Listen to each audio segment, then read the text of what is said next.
हं. आज मी सायटिका हा बसण्यासाठी पॉईंट दाबत आहे आणि आज दिवाळीला भावाच्याकडे आले आणि वहिनीची एका साईडची कंबर दुखत होती, सायटिका म्हणतो आपण. तर त्यांचं मला पॉईंट सापडलेला आहे आणि ते पॉईंट दाबून त्यांचे पाय बसून देण्याचा मी प्रयत्न करत आहे.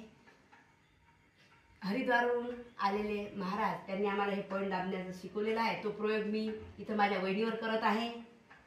तर त्यांची ही नस सापडली, जी नस सापडली ती अशी 100 वेळा त्याच ठिकाणी असं दाबायचं आहे की जेणेकरून तुमचा तो पॉईंट सापडेल आणि एक वेळ बरं झालं की नंतर तुम्हाला पॉईंट दाबायची गरज वाटणार नाही.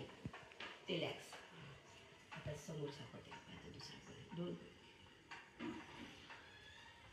या 4 बोटामध्येच पॉईंट असतं, अंगठ्यामध्ये पॉईंट नसतात सायटिकेचे. ते शिकून घ्यायचं आहे आणि त्याप्रमाणे जर केलं तर आपली कंबर कायमस्वरूपी कायमस्वरूपी बसत आहे.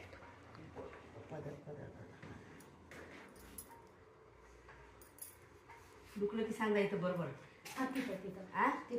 आता हा दुसरा पॉईंट सापडलेला आहे सायटिकेचा.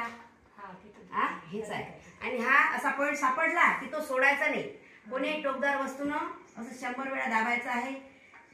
समोरच्याला त्रास झाला तरी चालते, पण 100 वेळापर्यंत तो पॉईंट सोडायचा नाही, कारण ते नस दबते आणि त्यातला रक्तप्रवाह चालू होतो व कायमस्वरूपी तुमचा सायटिका निघून जाईल. ओम